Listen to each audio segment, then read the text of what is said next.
දිවෙන හරහා ඊසාන දිග මෝසම තමයි ක්‍රියාත්මකව පවතින්නේ. වින්මාර්ට් නවීකරණය කරන ලද අපගේ විලාසිතාගාරය මාර්තු 16 සුප මොහොතින් විවෘත වන වගායි. පසුගිය දිනවලට සාපේක්ෂව දිවෙනේ උතුරු සහ නැගෙනහිර පළාත්වල වැසි සත්ත්වයේ තරමක අඩුවීමක් අද දිනේ අපේක්ෂා කරනවා.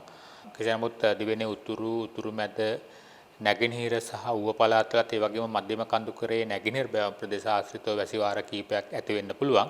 ඒ හැරුණාම දිවෙනේ සෙසු ප්‍රදේශවල විශේෂයෙන් සවස් කාලයේ හෝ රාත්‍රී කාලයේදී තනින් තන ගිගුරුන් සතු වැසි ඇතිවීමේ හැකියාව අද දිනේදීත් පවතින විශේෂයෙන් වයඹ සහ බස්නාහිර පළාත්වල ඇතැම් ස්ථානවල මිලිමීටර් 75 පවන තරමක තදවැසි අපේක්ෂා කරන්න පුළුවන් සවස් කාලයේදී. ඒ සමගම දිවෙන වටාවන මුහුදු ප්‍රදේශවල තත්ත්වය ගත්තොත් දිවෙන වටා මුහුදු ප්‍රදේශවලත් විශේෂයෙන් තනින් තන වැසි පවතිනවා. සුළං ඊසාන දිශාවෙන් හමා යන වේගය පැයට කිලෝමීටර් 30 40 අතර ආගයක පවතින්නේ. නමුත් කොළඹ සිට ගාල්ල මාතර හරහා හම්බන්තොට දක්වා වෙරළටොප් වෙන මුහුදු ප්‍රදේශවල මේ සුළං වේගය විතර පැයට කිලෝමීටර් 50 පවන දක්වා වැඩි වීමේ හැකියාව පවතින නිසා මේ මුහුදු ප්‍රදේශ තරමක රළු ස්වභාවයක් ගන්න පුළුවන්.